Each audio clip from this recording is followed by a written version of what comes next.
Here we go. So hi, my name is Lori Kaplan. If you're not muted yet, please do mute yourself. I'm the chair of the Ashland Climate Action Project, which is a project of Southern Oregon Climate Action Now. And we have our brave SoCan leaders here tonight, Kathy Conway and Alan Journay. And I want to thank them for all the great work that they do and support they give to all of us, and courage and leadership and fun. So tonight's program is a joint initiative with the Ashland Bicycle Advocacy Group, and you're going to be hearing a little bit more about our collaborative tonight. Before we get started, I want to say that this program is being held in the ancestral lands of the Shasta, Takelma, and other Native peoples. We're grateful to the elders and their people who cared for these lands. We acknowledge that Native people still live here, and we honor their sovereignty. We're thankful for these lands and the plants and animals that inhabit them. So I'm going to start a little presentation just to set the stage for tonight.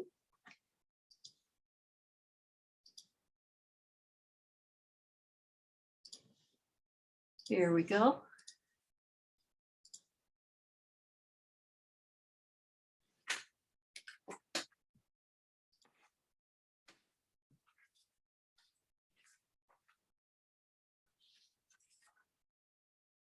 Great.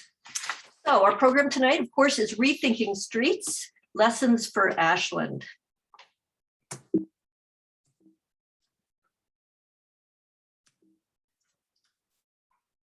So the Ashland Climate Action Project is working to ensure that climate action is a top priority in Ashland and incorporated into all city planning and decision-making.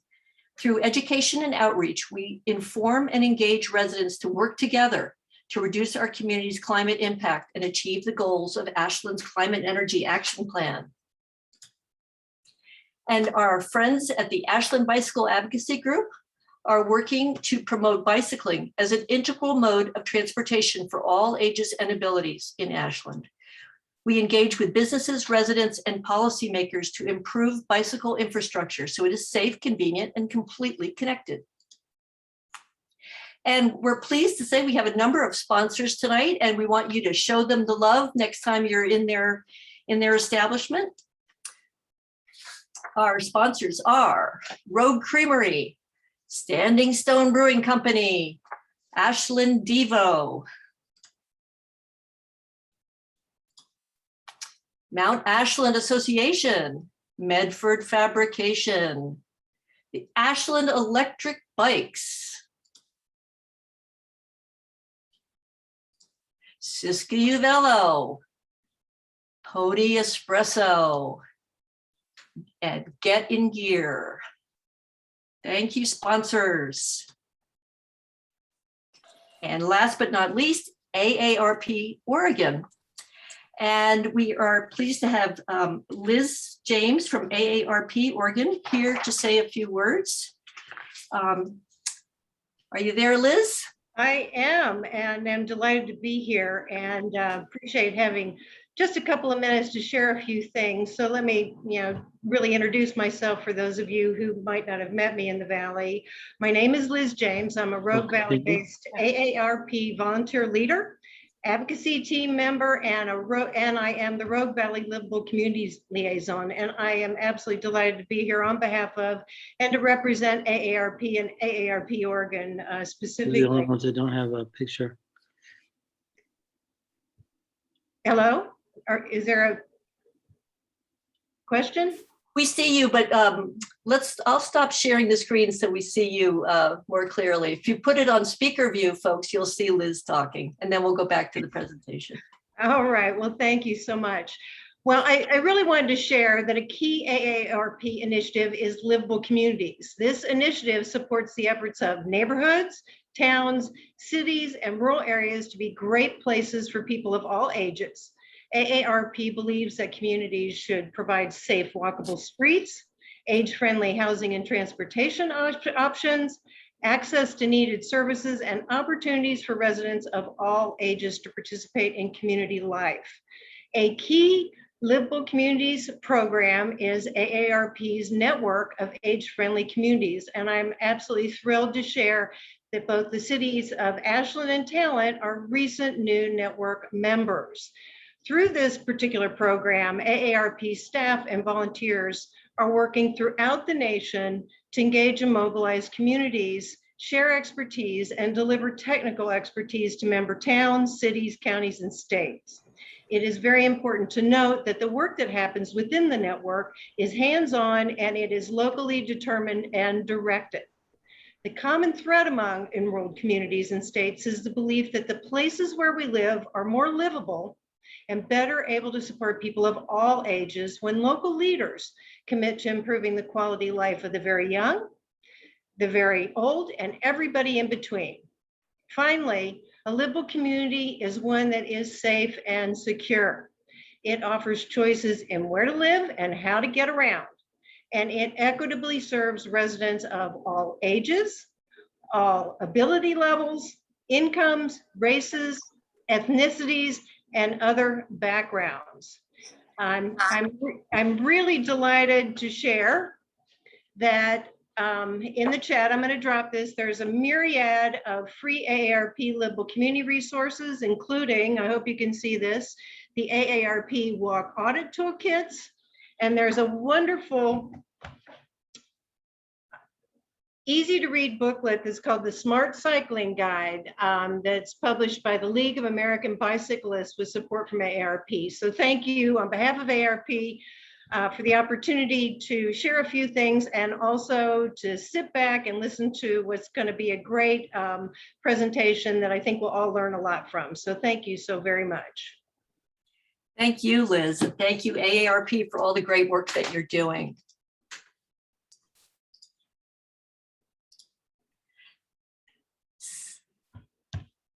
So now our guest speaker for tonight, we're very thrilled to have Dr. Mark Schlossberg. He's a professor of city and regional planning at the University of Oregon and co-director of the Sustainable Cities Institute of the U of O School of Planning, Public Policy, and Management. Mark is a recognized expert in redesigning cities so that more people can walk and bike more of the time. Mark's publications are available for free download from his website, rethinkingstreets.com. Mark will go through his presentation and then we'll open it up for questions. If you look at the bottom of your screen, you'll see a chat icon.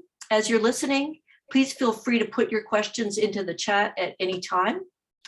And my colleague, Ann Smith from the Bicycle Advocacy Group will be moderating our Q&A section tonight. So with no more further ado, please join me in welcoming Mark Schlossberg. Thank you very much, Lori, and everyone with SOCAN and all the sponsors for tonight's event and for everyone for tuning in. Talking about transportation is it's a great topic because everyone is an expert because we all take part of our transportation systems and have opinions to no end about it. So I'm not surprised there's a lot of people with us tonight, but I'm really happy to be here and hopefully can bring some new knowledge, some new examples, some new thinking, some new framing, and of course we'll have some Q&A and time for discussion for anything that maybe I confused you on or didn't touch on, and we can have a discussion from there. So the basic outline for tonight, I have a lot of slides and I go through quickly. I don't have any text really on any of my slides, so it should be very hopefully attractive and understandable and fun and engaging. So I'll give a little bit of an intro. I'll give a brief primer on bicycle transportation. So how do you design cities for that mode of transportation in particular? I'll give a little bit of a punchline so that if we're really serious about having bicycle transportation to be kind of a normal way that more people use, what do you need to do? And then I'll go through a whole bunch of different street examples and other bits. So Lori, you do have the power to mute people. So you know, if you hit the participants tab, you'll be able to see their thing. Great, thanks. I have to do this a lot with our, we've been online on Zoom at the university now for about a year, through this whole pandemic. So lots of Zoom etiquette to learn, new skill set for all of us. So, and then we'll finish with the Q&A. Okay, so a few caveats just before we get started, because it's good to start that way. So first, I don't know Ashland very well. I've been there many times, but as a tourist, sometimes stopping and enjoying Ashland, sometimes as a key stop along the way on a journey south from Eugene into seeing family in California. So I know a little bit about Ashland, but there's obviously way more about the community that I don't know. So I just, want to throw that out there. I do know that it's a very lovely town, village, or community, or city. I'm sure there's members of the community that refer to Ashland with all those different terms, depending on what you see as its past, present, or future size and makeup. And I do know that there's a lot of things that are very special, obviously special about Ashland and the area where Ashland sits. And of course, in that way, it's also special and unique, just like every other community that's trying to wrestle with how to redesign or rethink its streets or its systems of transportation or housing or affordability, or what type of community that people want to raise their families or have a career or retire, or all of the above. So it's a fun thing in the city planning world. Every city is unique, just like every other one. Okay, so a few more caveats. So first, I don't really know the names of my bike components, just so you can place me in the whatever, if you're not someone who's ever on a bike and you have a certain stereotype of who a cyclist is, this is sort of my way to tell you that I have wheels, I have pedals, there's gears, there's brakes, and they have names and they have manufacturers, and I don't know who those manufacturers are. As long as it works, it's fine. And when I need it fixed, I bring it to someone else. So I don't fix my own bike. Not that there's anything wrong with knowing the, geeking out on the parts and being able to fix things yourself. Of course, that's fantastic, but I'm not on, that's not me. I have never owned Lycra, as far as I know. Last summer, actually, I bought my first ever non-hand-me-down bike. And it was very exciting. This is a picture of it here at the age of 51. So I felt like finally I can probably, as an adult, purchase a bike that sort of suits me. I also don't actually mind driving. I'm the primary driver in my household. I don't even mind driving for the year I spent in England, living there with a left-handed stick shift on very narrow roads on the other side of the road. There's challenges. And anyway, the point is, I'm not anti-car. I don't mind driving at all. But what I don't like is I don't like being socially engineered into car dependency. And so even where I live in Eugene, it's an extremely car dependent community, even though it's rated as one of the better biking communities in the United States. The reality is that for most people, for most trips, driving is the rational way of getting around because of the way that we've designed our streets and our community and our land use and other things. And so that's what I want to get into. So the goal for this talk, and to keep in mind, and what my goal is in my work, and what I keep in mind as I'm sort of doing these types of talks or working with cities or talking with students or whatever, is that the goal here is to recreate our communities so that more people can use a bike more of the time. Okay, so that's really important. I'm not saying that I want all people to use a bike all the time and be like a cyclist, right? I want our communities to be such so that more people can use a bike some of the time. And that should be sort of our compelling sort of vision. Okay, so this is why I became interested in redesigning cities for people on bike. This is a fairly recent, well, 20 years ago kind of phenomena for me. These are two of my kids. I was biking them to preschool one day. I was going to drop them off at the co-op preschool here in Eugene, and then bike over to campus. And that was sort of my routine. Very short distances, but that was the most convenient way of doing things. And on one day, biking my kids to school, I got hit by a car, and I was fine, but it knocked me off my bike. My kids were fine. They were just wondering why I was laying on the ground, and then they got really fascinated at the ambulance that just happened to be next door and forgot about me. But as I was laying on the ground, really angry, because here I was just doing a regular normal thing of trying to bring my kids to preschool, and I got hit. And so I did the academics thing. And I was like, the way I'm going to get back at this person who hit me is that I'm going to start teaching a class on bicycle transportation, and I'm going to figure this thing out. And I didn't really know anything about the topic at that time. So I feel a little bad for the students in my first class that was dedicated to bicycle transportation. But over the years, I picked something up here and there. So that was 20 years ago. My kids have added a sibling, and they're big people now. This is just me to give an opportunity to look at my amazing children. Okay, so why do we care even about bicycle transportation in 2021, and why not necessarily EVs or autonomous vehicles or any of the other things? So like, why is someone like me so passionate about the potential and the opportunities that comes with redesigning our cities so that more people can use a bike more of the time? Well, of course, the number one thing that ought to be on all of our mind is is our obligation to address climate change and to reduce our CO2 emissions. And this is, I hope that some of you read or saw summaries of, or at least are aware of the IPCC report that came out last year, the International Coalition of Climate Scientists. I mean, we are in really, really bad shape and need to be doing everything we can to reduce our CO2, and that comes at all levels, including the transportation sector. So that's important. I care about this stuff for issues of equity.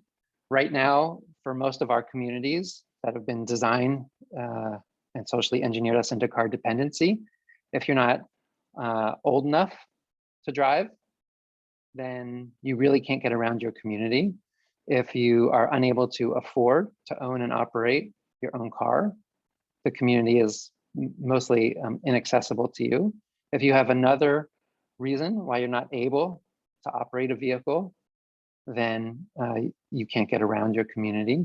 And then for some of us, we just will prefer to not have to be car dependent. So we have a very inequitable societal system in many different ways, obviously, and our transportation system, the way we've been designing and supporting that system for the last 70 years has exacerbated or reinforced inequality. And so I care about those things. I also think that focusing on bicycle transportation, as we'll talk about in a few more slides, is a good way to address the issue of household affordability, which is a slightly different twist than talking about affordable housing, which I know is a really important issue in the Ashland area in particular. High housing costs. It's hard for many people to be able to live in town who work in town. Obviously, this is also a national crisis, particularly on the up and down the West Coast. And the idea of household affordability is that our households have our two biggest expenses are what we pay for our housing and what we pay for our transportation.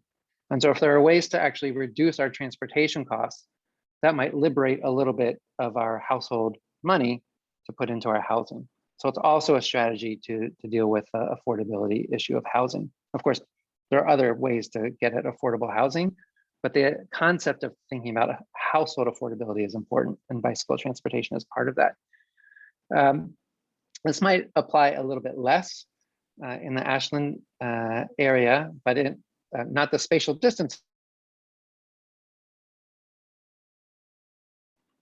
Not the spatial distancing that we all have to do to keep our communities healthy, but in the transportation sector, for cities that have more robust transit systems, those have not come back to the same levels as they did pre-COVID because of a reluctance to be in close proximity with others. And so bicycle transportation adds one more way to help span some distances that people need to go to live their lives. And of course, there's just sort of general public health. Many of us lead a semi-sedentary lifestyle, and any way that we can build in walking or biking as just part of our normal daily lives helps our health in all kinds of ways. And there's other issues as well. So all kinds of stuff. Okay, so why bikes in particular? I love this picture. So the reason that I am particularly enthusiastic about bicycle transportation is because it is a distance spanner. And many of our communities in the US, Ashland a little bit, but not quite the same as a lot of other ones, just based on its size and how it's developed. But our land use system tends to segregate and spread out our land uses, right? We have housing in one area and shopping in another area and schools further away. And those are hard often to access by foot because the distances are too big. They're hard to access by transit because typically most of our communities are not dense enough to really support transit the way that it needs to be supported. But the bike is actually a pretty good distance spanner. And to me, this is a really great interim. Well, it's a final transportation sort of option, but it's also a great interim transportation option while we're dealing with sort of our land use system, which takes a long time to redo. So that's why I am particularly enthusiastic about that. So as an example, this is a map of Copenhagen. And if you've ever been to any talk that talks about bicycle transportation, inevitably someone is going to talk about Copenhagen or some community in the Netherlands. And I'm going to do that as well. And we can talk about whether that's fair or not. But this is a map of Copenhagen. And in green are what is called their bicycle superhighways. So this is not their high quality bike infrastructure, but this is the stuff that's one level higher. So these are their main routes that optimize travel by bike so that traffic signals are timed to the speed of people on bike when bike routes cross busy streets and they can't time the signals properly, there's underpasses or bridges over. And so with this system that's been built over the years, a typical work trip distance that the city considers like a reasonable bike-based distance to travel is 7 miles. And this is not like sweaty Lycra bike racing. This is casual, easy, safe, convenient, efficient riding because the system makes it easy and efficient. So anyway, with that little bit of knowledge in Copenhagen, I was curious, well, how big is Ashland anyway? And so here I made a starting point, in the, I should know what the area is called, but the core commercial tourist areas. I'll also say it like that as a tourist. I know it serves more than that. But if you go to the south, it's a little less than 3 miles. If you go to the north, it's a little under 2 miles. And so to me, right, at least in the abstract, there are really very few reasons why many, if not most, trips by people who live in Ashland, who start and end a trip in Ashland, couldn't be done by bike. Of course, there's caveats to that. There's hills. An e-bike might help with that, but there's hills. There's our daily lives. Sometimes we just have to schlep too many things that our bike can't do. Maybe we don't know how to ride a bike or can't ride a bike, right? There's all kinds of other reasons, but in terms of the distance and the general topography of Ashland, you could be a Dutch level cycling city where 50% or more of all trips that start and end in the city of Ashland could actually be done by bike. So we can ask this question, right? Is getting inspiration from Copenhagen fair? I actually think so. I bring every other year, I or a colleague of mine bring students and transportation professionals from Oregon to Denmark and the Netherlands for 4 weeks to experience and learn how things have been designed there for people on bike. So I have a lot of reasons why, but I won't go into those now. But I do have this nice picture here, which should not bring like the images of like cute, narrow European plaza streets, right? This is a big American-sized street with lots of lanes and lots of cars and lots of traffic, and yet receives a lot of bicycle usage. Not in this Google car street view image, but typically on a day-to-day basis. Okay. So as part of our education here, it's also important to remember that it's also not really about our work trips, or it's not all about our work trips. Most transportation decision-making focuses on our commute, but most trips that we take are non-work trips. When we go grab a coffee, we go to the park, or we send our kids to the park, or we go shopping, whatever it might be. Most of our trips actually are non-work trips. And so designing a transportation system for our non-work trip making is actually a radically different way of thinking about our transportation network, which tends to focus on our journey to work, the rush hour. I don't know what it is in Ashland. In Eugene, it's like 40 minutes a day, 5 days a week. And so, why should we, so the open question is, should we plan for 5 hours of really busy car traffic or, 163 hours of not busy car traffic? Which way should we design our streets and for whom? So it's also important sort of idea to think about. Okay, so that's sort of a little bit of the context. And now I'm going to give you the bicycle transportation 101. So you probably have some questions, some pushback, or some like, woohoo, I agree with that.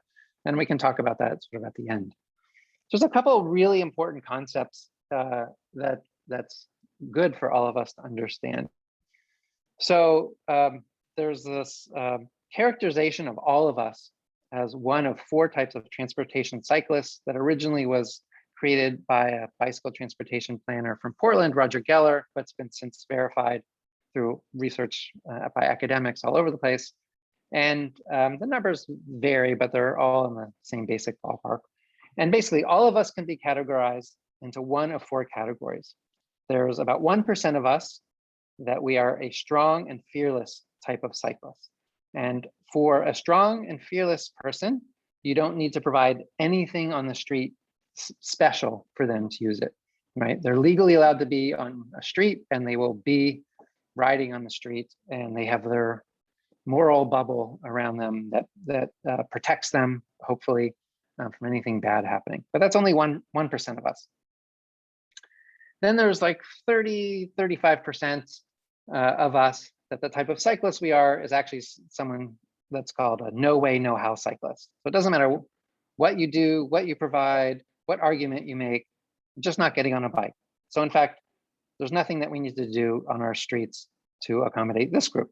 And so this might be you, it might be a relative of yours, someone like me, this person who might be a very close relative of mine, that I'm fairly confident there is nothing I can do where he would ever be on a bike. That's fine. We're an interesting mix of people, us humans. And so that's fine. I'm not going to be on a bike, don't have to worry. So that's like 35% of the population. So then going back to the other side, about 7 of us are characterized as what's called enthused and confident, right? This is where I am. So I don't like riding on a busy street if there's no infrastructure. So the enthused and confident group will ride on a street where there's a regular bike lane, and maybe not happily, but we'll do it. So a street that might look like this. It's like, okay, well, there's a bike lane. I'm on a bike. That space is for me. There's the paint gives me a little bit of kind of public validity that I belong on the street. But most of the time that I'm on a street like this in a bike lane, I have a very negative narrative in my head.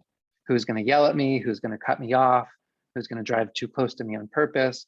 Who's going to rev their engine and blow exhaust into me just because they think it's fun?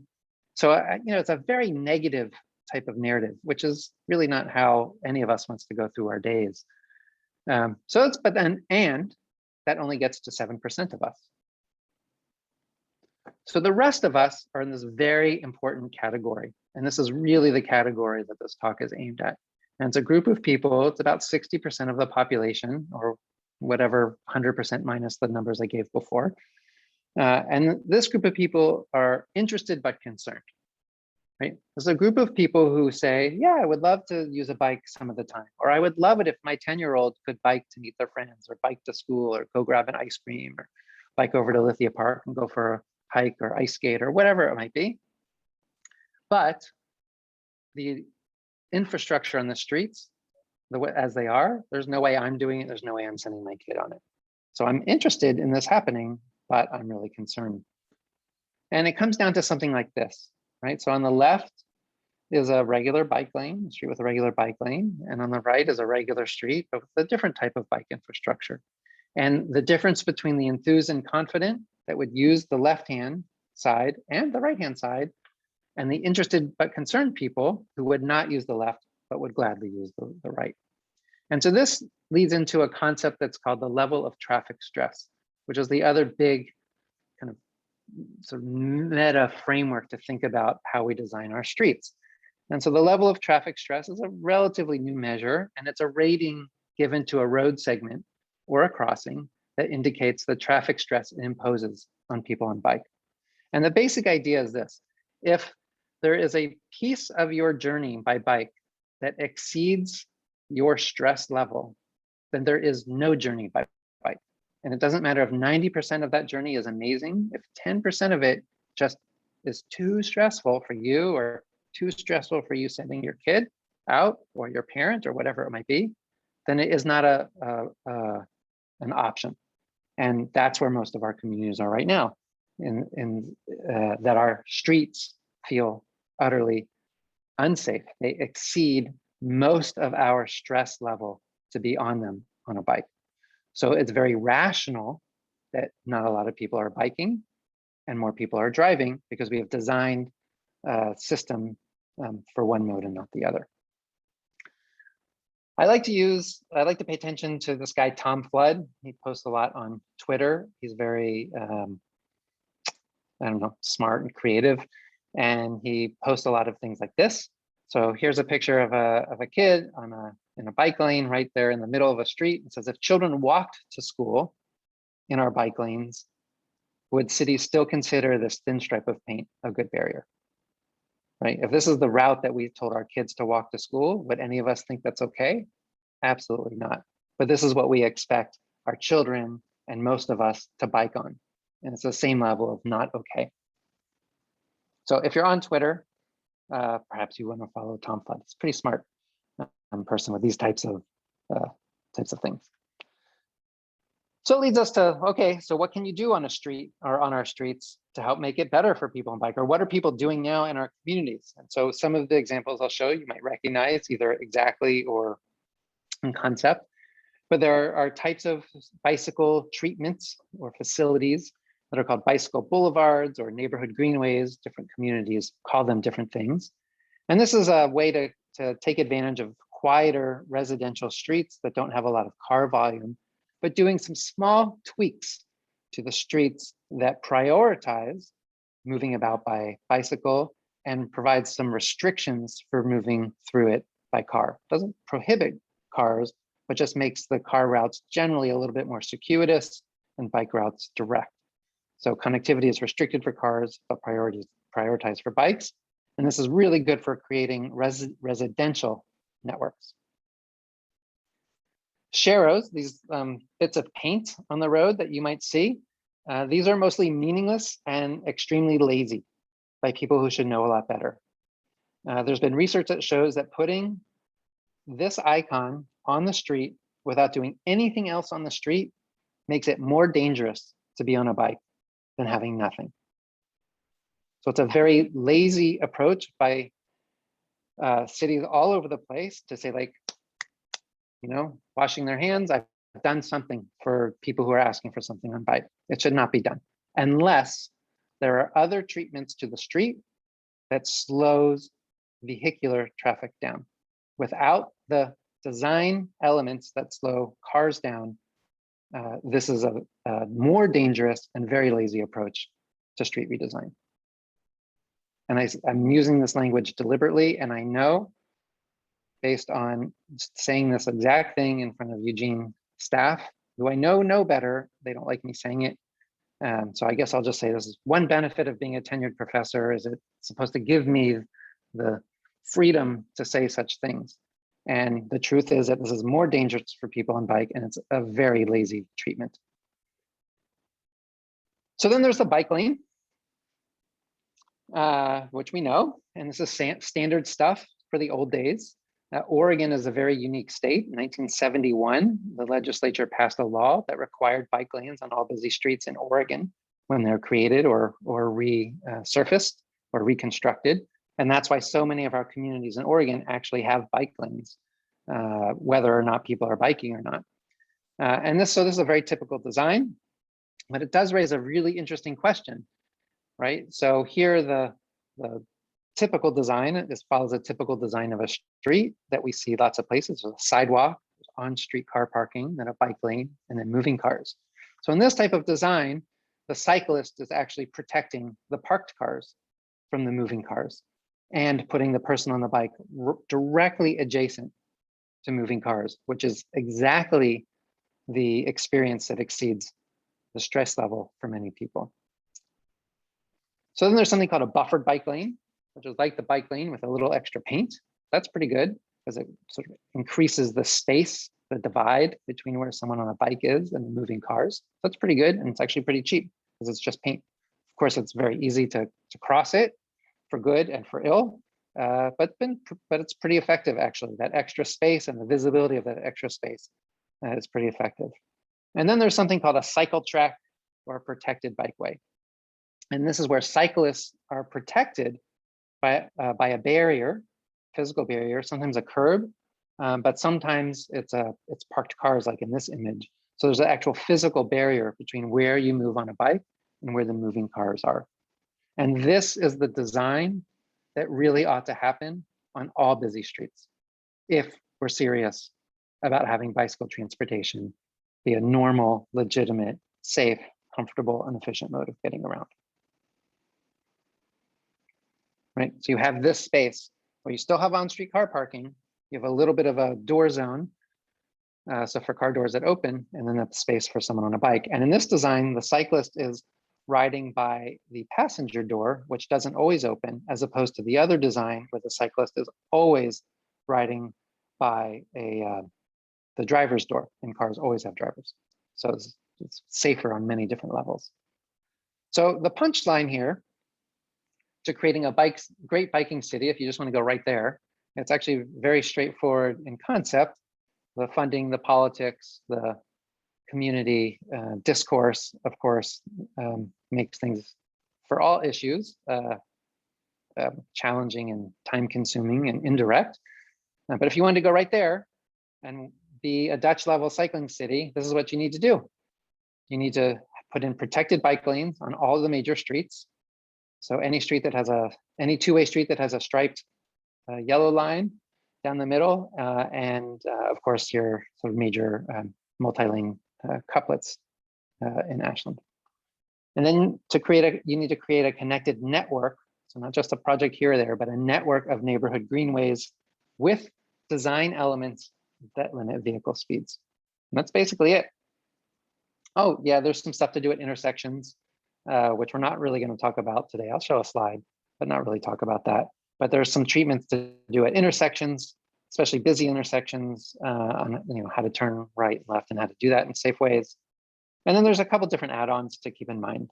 The first is that the bigger the street or intersection, the better the bike infrastructure needs to be, which is a bit opposite of how the discourse normally happens in many US communities, which is the bigger the street, the more hesitant and cautious professionals become or community members, because it seems like it's too big, it's too dominated by cars. That's exactly not the place we can do anything. But if we're serious, then it's actually those busy, more complicated places where our bicycle infrastructure needs to be the best.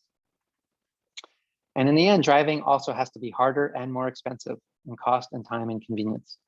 So we can talk about ways to have some equality across modes and promoting and providing infrastructure that makes it easier to bike, that doesn't inherently diminish getting around by car. But if we're really serious about meeting our climate change obligations, our social equity obligations, our household affordability obligations, our municipal affordability obligations, our public health obligations, we need to drive less. There's just no question about it. EVs don't solve it. We just need to take fewer trips by car. And when you do all those things, you get this. You get just like people doing normal people things with their normal people families. You don't need special bike gear. You don't need special bike clothing. In fact, the safety, you might be noticing you don't see any helmets. The safety of the system is built into the design of the system. So the reason why we wear helmets here is to protect our heads in a crash with cars. And when you design a system where you're fairly segregated from moving vehicles, then wearing a helmet is fine. There's nothing wrong with it, but it's not actually the thing that provides the safety to you. So one of my favorite things when I do get to go overseas is just taking picture after picture of just like people living their lives in all the fun, different ways that people live their lives, going out for wherever, going to work, whatever it might be. And the different tools that then develop to help people live the lives in the way that they want to live them. And that it feeds on itself. As you build these things, more and more people start using them and feel comfortable using them. So hopefully there are no humans in this picture that you think, whoa, that's I don't know, fill in the blank. I can't relate to those people. They're got some weird values, or they're seem like, I don't know what, fill in the blank. These are just like, hopefully these just look like just people just living their lives in their city, but being able to use a bike to go to the store and make flowers, to ride with a partner and be able to have space and the comfort where you can ride, if you can do it with one hand, with your hand on your partner as you bike down. Like, how nice to be able to ride and socialize at the same time. Talking on your cell phone on the bike is probably not legal, but it happens. Bringing your puppies, so cute. And then there's different ways that you then have to figure out how to park your bikes. And I love something like this. I really like to focus on how kids can get to school or access their community and have freedom and independence of mobility. And, I think many of us as parents want that for our children. And there's all kinds of learning that happen when children have that independence and freedom to access their communities on their own, with their own power and their own ability to navigate things. So at least to me, seeing something like this means that my community would be doing something right. So we can look at the infrastructure itself. So there's a few different examples of what this type of infrastructure can look like. There's lots of examples from around the US, from around the world. So Ashland does not have to make any of this up on its own. Here's a two-way protected bikeway, totally segregated from the street that's right next to it. In the Netherlands, all of their bikeways have this reddish pigment that's added to the asphalt. So it's very clear for everyone to know, what's a bikeway. This is in London. That's really investing a lot to try to reclaim its streets that have been really busy, but to try to reclaim the streets for bus priority zones and for bike priority lanes as well. If you're doing really well, you get special turn lanes for bikes, special signals, right, as legitimate parts of the transportation mix. There's a slightly different design where it's like the sidewalk / cycle track are kind of fused, although they're also segregated, but still totally separated from where moving cars are.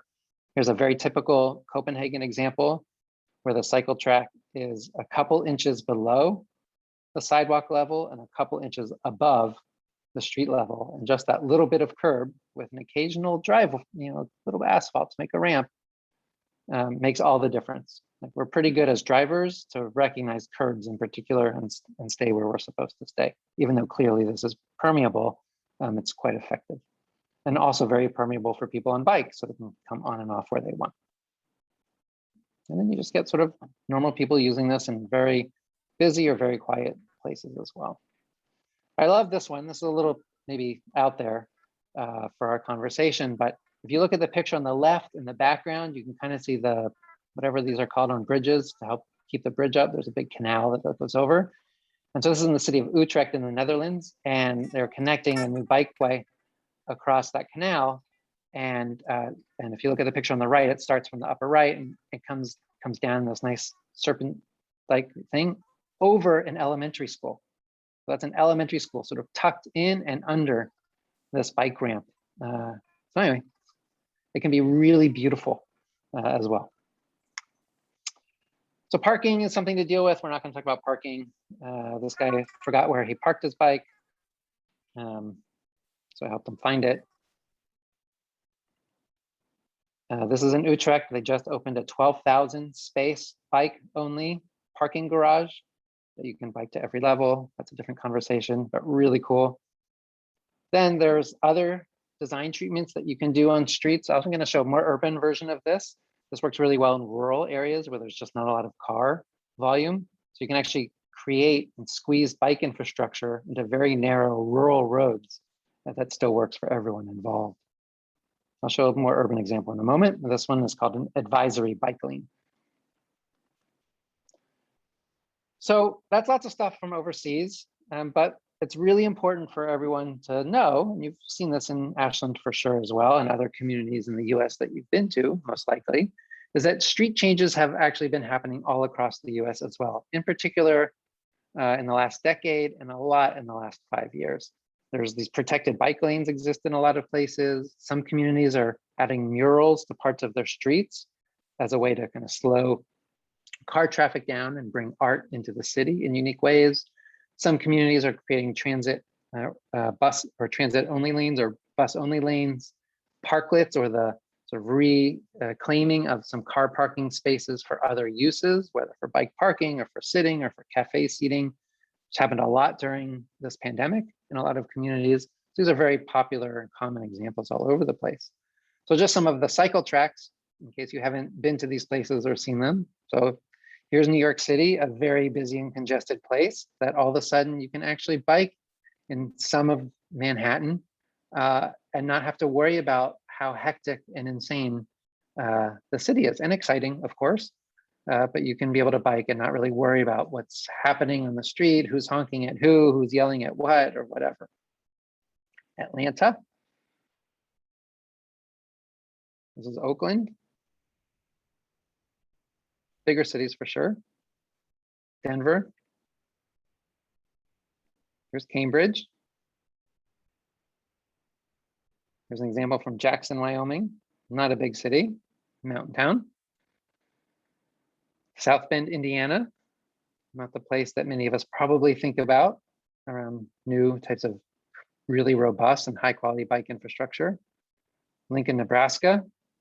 And a lot of these communities are doing it for reasons to promote economic development, tourism, jobs, and the attraction of the new generation workforce. We're increasingly wanting to locate to communities where they're with employers in communities where they don't have to be car dependent for everything that they do. Modesto, California, Tampa, Eugene, woohoo! The new bikeway that just opened up in Eugene from campus to downtown that were designed by some U of O students. Very proud of that. So there's all this experimentation happening, right? So the lesson in some of this is that this stuff exists. Like there's not new knowledge we need on how to build this or how they're going to perform or what the impacts will be for individuals, for businesses, for any of it. Like this stuff has been researched, studied, and known. But we have a lot of work to do because what's typical in our communities is we have bike lanes like this, where cyclists are the buffers to protect the parked cars from the moving cars. We use sharrows in ways that are totally inappropriate.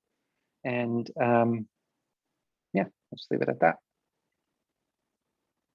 We use sharrows on quieter streets where we don't do anything else to slow down the speed of cars, right? If you are a driver on this street, straight as they come, it's unlikely that you'll be going whatever the slow speed limit is, right? Everything about the design of the street says go fast.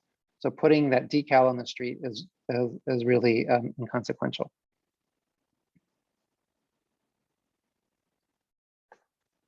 This is even worse because unbeknownst to most of us normal human beings, the location of the sharrow also is supposed to indicate to the bike user of where they're supposed to position themselves on the street. So it's just like a little bit that no one actually knows, except for the people who put that stuff down. And so here is the position of where a cyclist should be. It was like immediately adjacent to the driver's side door. So that's even worse. don't accept this in your community. Oftentimes our bike lanes double as bus lanes or bus loading and unloading zones. That's not really acceptable. Sometimes our bike lanes double as school pickup waiting zones, also not acceptable.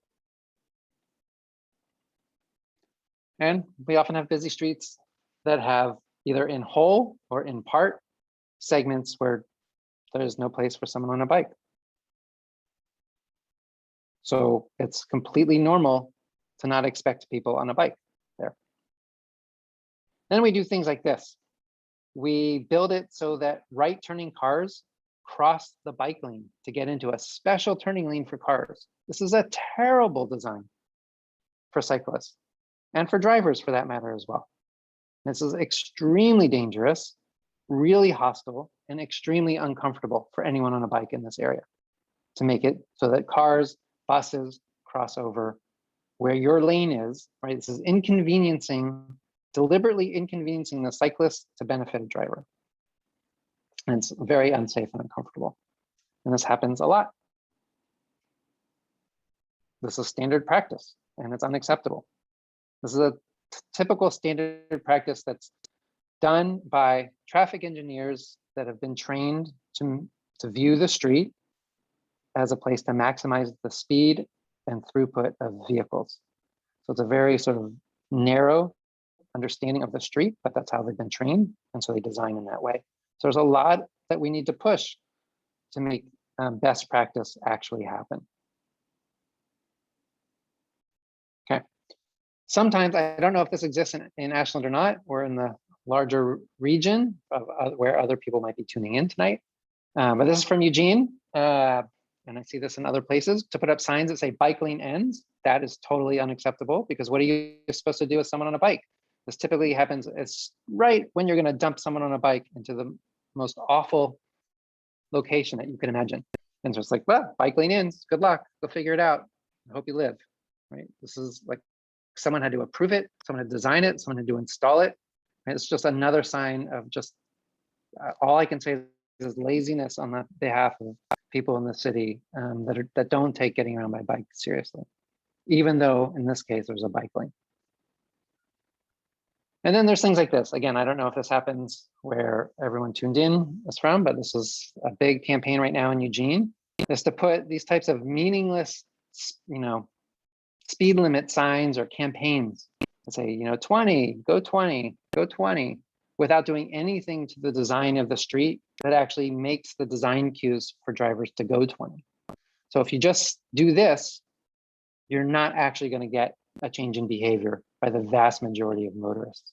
So it might make you feel good to put that in front of your house, but unless there's other design changes to the street that give the design cues to drivers to go slow, this actual speeds won't change. The same is true if you put a new speed limit sign on the street, but don't actually do anything to the street that's consistent with that speed. Okay, so let's come back to this one, because that made me think of, I'm going to give a counterexample of what could be done here. And this I'm going to show you, like, I'll call it a radical example for a US context. It wouldn't be the first, but it's not very common here yet. But let's assume on this street, I don't know exactly what's on the right-hand side, but there's stores there, there's parking on the street, there's this nice bike lane, although, for reasons I said before, actually not that nice. And there's space for cars to go in both directions, okay? A very typical street. So how would a city like Utrecht in the Netherlands do it? And Utrecht is Europe's top cycling city. So they've been like doing this for 40 years and innovating and innovating and innovating, because they're above 50% of their trips in that community are done by bike. So here's a similar type of street. There's stores or apartments, maybe. There's parking, okay? It's not like cars aren't allowed. There's still on-street parking the whole street. There happens to be a canal on one side, so there's no parking on that side. There's a bike lane on both sides of the street. Very generous bike lane. And in the middle is actually a lane that is for two-way car traffic, though it's only the width of one car, or sometimes one car plus. And so what's allowed here is that cars can move into the bike lane if there's no one there on a bike. And it works out. Most people think like, what's going to happen if two cars are coming at each other? And well, you slow down until there's a space to figure it out. Right? So it actually ends up being a very safe design alternative because it forces people on the road to navigate some ambiguous space together collectively in a safe way for all. For this turning thing, just as a different example on like a busy intersection. So we talked about this one. Here's an example of an intersection with a protected intersection I briefly mentioned before. So here's sort of two big streets coming together with a very robust set of bike infrastructure. You can see the cycle track here in the foreground. And what's really key here is this little banana island of cement, because that does two things. It allows people on bike, in particular the right turning cyclists, can turn right without ever having to enter any space where a car goes, which is awesome. And then you can also go straight. And then for cars, you can also turn right, but it forces the right-hand turn into a 90-degree turn, which means that when you are a driver and you're turning, you are actually positioning the car so that you have to see if there's someone on a bike coming. And it slows down the speed of that turn, right? So it's a deliberate design that slows down a movement on a car. It doesn't say cars aren't allowed here, but increases the safety and protection for people on bikes. Okay, so that's like a lot of the primer, a lot of the background, hopefully some good examples that are either like, oh, I want those things, or there's probably some people thinking those things can never happen in my town, or what about X, Y, or Z? So I want to end here with 4 final things before we get to some Q&A and discussion. First, there are so many examples, guidebooks, and resources that exist that we can build from. There is no reinventing of the wheel that's necessary. There are so many examples, so many smart people putting together so many guidebooks out there that are publicly accessible, written for a general audience. I mean, there's plenty of like academic ease stuff that are, boring and thousands of words too long, but there's plenty of publicly accessible guides. So I'm going to highlight 3 resources that I love in particular. The first is my self-interested sharing here of 3 design guidebooks of completed streets from around the country that I've worked on over the last 5 years or so. They're all free to download at rethinkingstreets.com. They're non-commercial, they were taxpayer funded. And so there's no selling of your name. You do have to fill out a little registration thing. That just goes to me so I can just keep tabs of like how many people are accessing this thing, because my boss likes to know, like, are people paying attention or not? So these are really great resources from all kinds of communities around the country, small, big, conservative, progressive, college towns, small towns. There's just lots of examples, and they're laid out in a way that should be really accessible. There's an organization called NACTO, the National Association of City Transportation Officials, and they have a lot of really great design guides. The Urban Bikeway Design Guide is really great. It was shared earlier, the guide for designing for all ages and abilities. There's really fantastic information, examples, background information, framing about what this means and how to do it. And then the last thing I want to share actually isn't a design guide, but it's a book that just came out. It's called Curbing Traffic, the Human Case for Fewer Cars in Our Lives.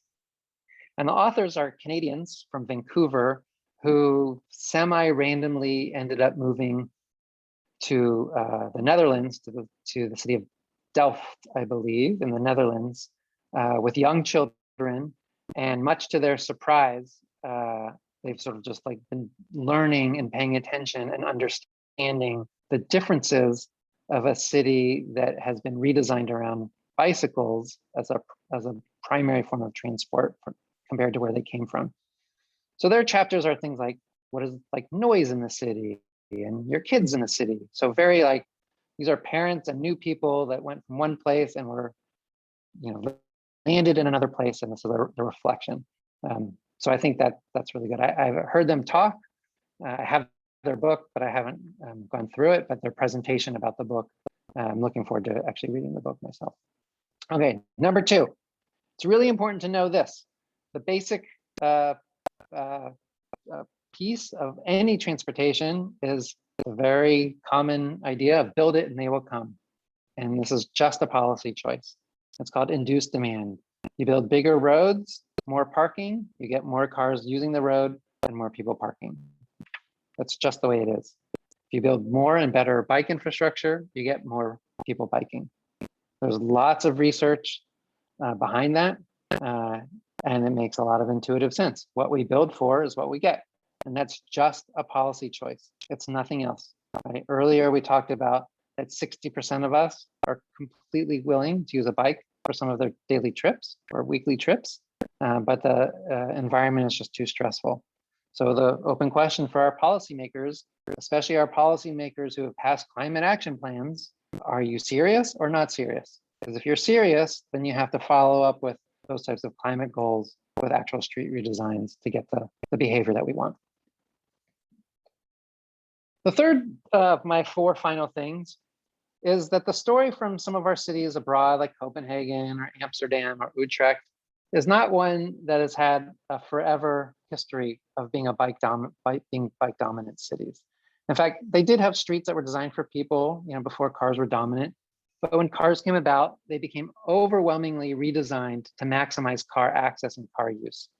So these streets became extremely populated with cars. All the cute European plazas that we, have either experienced or seen images of became parking lots. So that was a policy choice, was to modernize for the automobile. And it's only been since the 1970s where that started changing. And it started changing because there were protests, there was environmental awakening, oil crisis. A lot of moms actually were fed up with their kids being killed on the road. And I assume the dads were fed up as well, but the moms really organized and were really visible at protesting and saying, we need to do something really different. And 50 years later, you get things like this on a street that would have been car dominant in the past. This is like just a normal intersection at one green light on a normal part of a regular day. And this is just how people get around and do their thing. It's really quite unbelievable to experience and to be in. But again, this is not like socialist Europeans' natural state is to be on a bike, right? And that Americans' natural state is to be in a car. The reason why we are car dependent is through 70 years of policy decisions that made getting around by car the easiest and most convenient way of getting around, and all other options basically inconvenient and unsafe. And my 4th and final point is that Ashland, I think, in particular, but we can expand this to the region, Medford for sure, and other things up and down on the southern part of the state, if not everywhere in the state, is perfectly positioned to do more. Right? It's a very compact community geographically. There's a real demand to meet your obligations for addressing climate, equity, and affordability. And the time is right to be able to do that, both for people who live in the community and work in the community, and also to create a community that simultaneously works for tourists, because I know obviously Ashland is a big draw for tourists, for economic development reasons, et cetera. So I think there's a lot that can be done, and I'm excited to see where you go.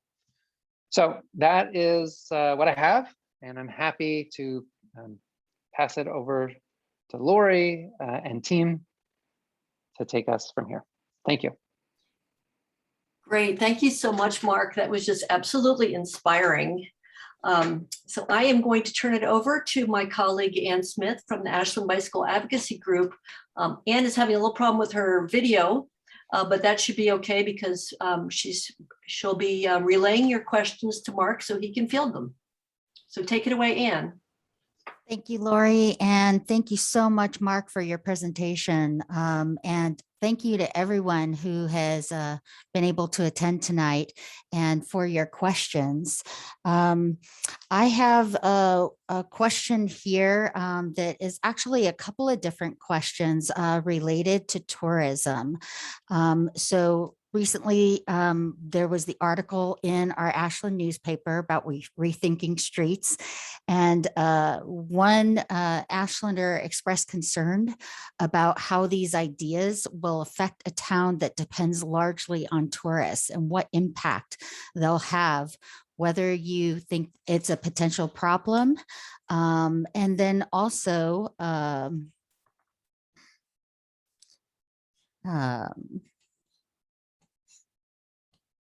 pardon me, I'm going to go ahead and let you take it away. What would be the impact on these ideas for a city like Ashland that depends on tourism? Yeah, it's a good and reasonable question. There's often a lot of questions in any community, whether it's as sort of tourist oriented as Ashland is or not, but often there's a lot of initial concerns expressed from the business community about street design, parking, how their customers get there. And all of the research and experience shows that when you design cities in this way, actually businesses do better and there's not a negative impact. And that's just for sort of regular day-to-day stuff. So for tourists, like for Ashland, where there's we do get a lot of out-of-town visitors, I think there's a few different ways to think about it. So first, I do think it's important to design a city that works for people who live in the community and is not just designed for people coming from out of town. So that's sort of number one. Number two is that once tourists are in the community, it can be way nicer to have an environment where once they're there, it's easier to get around. Places that have redesigned in some of the ways that I've shown for bike are also often doing things for pedestrian environments, so that once you're in a place, being able to access a larger geography of that place by foot or by bike, like with a local bike share system, if that's really important, once that's a way of getting around, can absolutely do well. There's nothing incompatible with keeping a tourist economy and creating a place that works for people on foot and for bike. One of the things that would likely need to happen is to rethink how parking happens in the community, right? So having ubiquitous parking everywhere might not be the smartest strategy. And instead having more district level parking, where there's sort of a park and walk or sort of a park and shuttle type of thing might be better. But the amount of space that actually can be liberated to do different things with some of your existing parking, some of your streets, some of the surface parking lots, to actually create more amenity, both for tourists and for people who live there. Those things are not incompatible at all.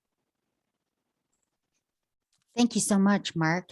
I have another question here about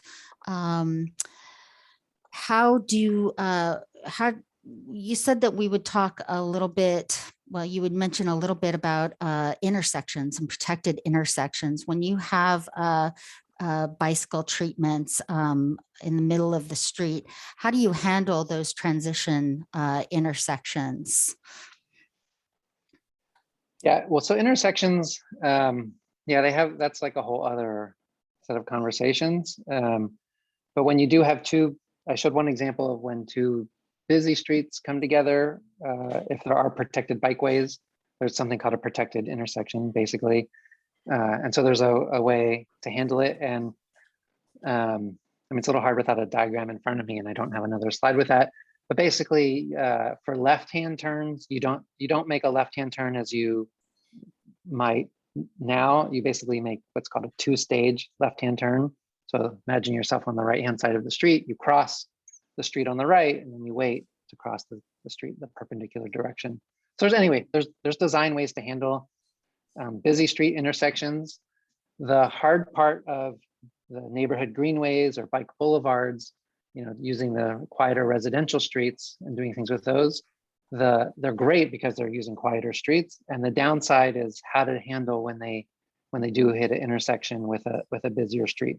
And again, there are plenty of design examples from around the country to draw from and to learn from, and how to handle that to make it easy for people on bike to cross a busier street. and really only have to do it, one direction or one lane at a time. And you mentioned that Sharrows as a marking is completely unacceptable. It's not safe for cyclists. What do you say about people who think that, a painted white line is not enough to protect them on those streets that have bike lanes? What are appropriate markings that give bicyclists more protection? Yeah, so if we can remember back to earlier in the presentation, there's basically two designs on busy streets that work for the most number of people. The lower cost, three designs, I'll say. There's two lower costs and one that's a little bit more cost. So the two lowest costs are to create a buffered bike lane, which is basically a regular bike lane and then add 2 feet or so of extra paint to the side. So it's just like that lane, that stripe is just wider, basically. That helps a lot, actually.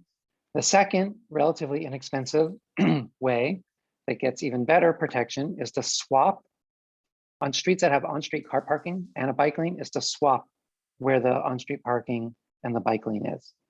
So there's a little bit extra space that generally will need to be used. It's just that buffer space. But if you can swap those two things, it's huge, because in the car parking is the protection for people on bikes. Now, if you've never been in a place that has that type of parking, it's a little weird at first. So it does take some getting used to by the public. It looks like cars are kind of parked floating in the middle of the street. Eugene has a very good example of that near our campus. And every year when parents come and help move their kids in, there's a little bit of confusion during that time of year. But there's some education, there's some things that you can do with some paint on the street to indicate what you're supposed to do. But that's a really great way to get that protection without having to construct anything new, just to swap that bike lane and the on-street car parking. And then the last thing that can be done is to actually have a curb or a physical barrier on the sort of in between where people on bike go and where the cars go. And there's different designs for those curbs. In the US, a lot of examples are a little overkill. And sort of highly engineered and big and substantive, fear-based. So they range from that to slightly smaller versions of them, but there's lots of different versions. Sometimes there's plastic bollards or big plastic dots, like bump dots. I'm forgetting the technical name, but like things on the road to add as a protector or an indicator that there's a barrier there, but still provide some permeability so that if you're on a bike, you can come in and out so that you can go to where you need to go. Thank you, Mark. And one last question.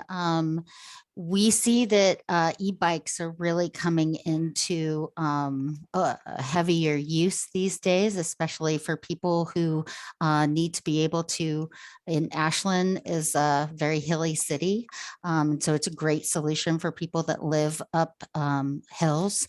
How do you incorporate e-bikes as well as pedal powered bikes into these facilities? Yeah, I'm a big proponent of e-bikes. I'm also a big proponent for scooters. Anything that is a smaller footprint, lower carbon to no carbon mode of transportation, I think is the way where we need to go. And so e-bikes or pedal assist bikes, which are amazing if you've never tried one and get an opportunity to try one, they're unreal. They're great because they basically take the hill out of hills. And so, if we go back to the very beginning of this talk, I'm not saying that everyone should use a bike all the time, but more people can use a bike more of the time. And an e-bike or a pedal assist bike are absolutely possible for most hill-based environments. I don't know, I'm not an e-bike expert, so I don't know if the steepest hills, they still work for that. An issue with e-bikes or pedal assist bikes right now is that they're a bit more expensive. I saw in the chat that there's some local Ashland incentives for e-bike purchases, and many communities are doing that.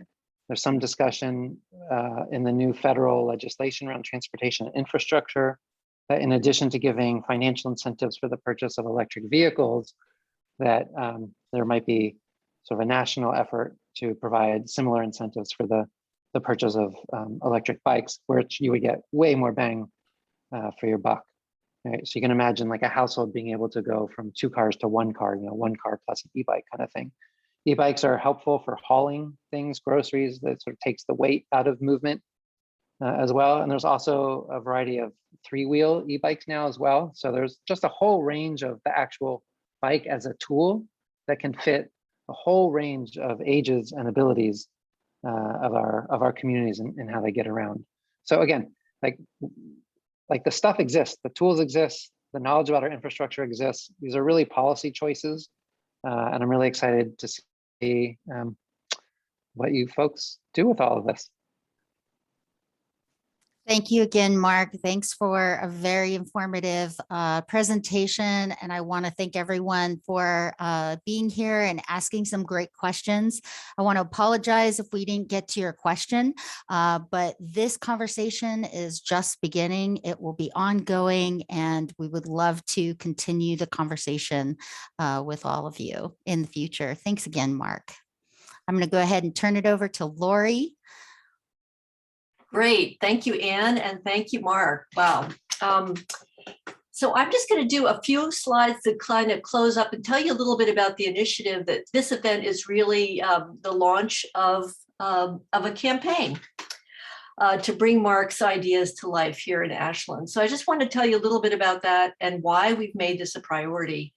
As one of our folks in the chat mentioned, the IPCC report that just came out last week really does, I think, drive it home how important this is. And so while Mark might just, talk about the idea of just, occasionally using your bike instead of your car, and that could be really fun. And that's what I try to do. I want to just stress here that how important this is, that this is, this report it's really important to read the press release and read the headlines on this report, that these changes are happening. These are not future changes that are going to affect future generations. These are obviously affecting us right now. And sometimes I think we can't do anything about it, that maybe it's too late, but that isn't what the IPCC said. The IPCC said that strong and sustained reductions in emissions of carbon dioxide and other greenhouse gases would limit climate change. And we would start to see differences in air quality. And although it will take some of the changes that have happened can never be reversed, but don't give up, please. This is a time for us to act. This is really, really super important information that Mark is providing for us. So I just want to remind you how Ashlanders are contributing to climate change. Our biggest use is fossil gas, how we heat and use our energy in our homes. And right behind that is vehicle emissions. So this is really serious business. This is when you think about how you can make an impact on climate change. This is one of the main things that you can do.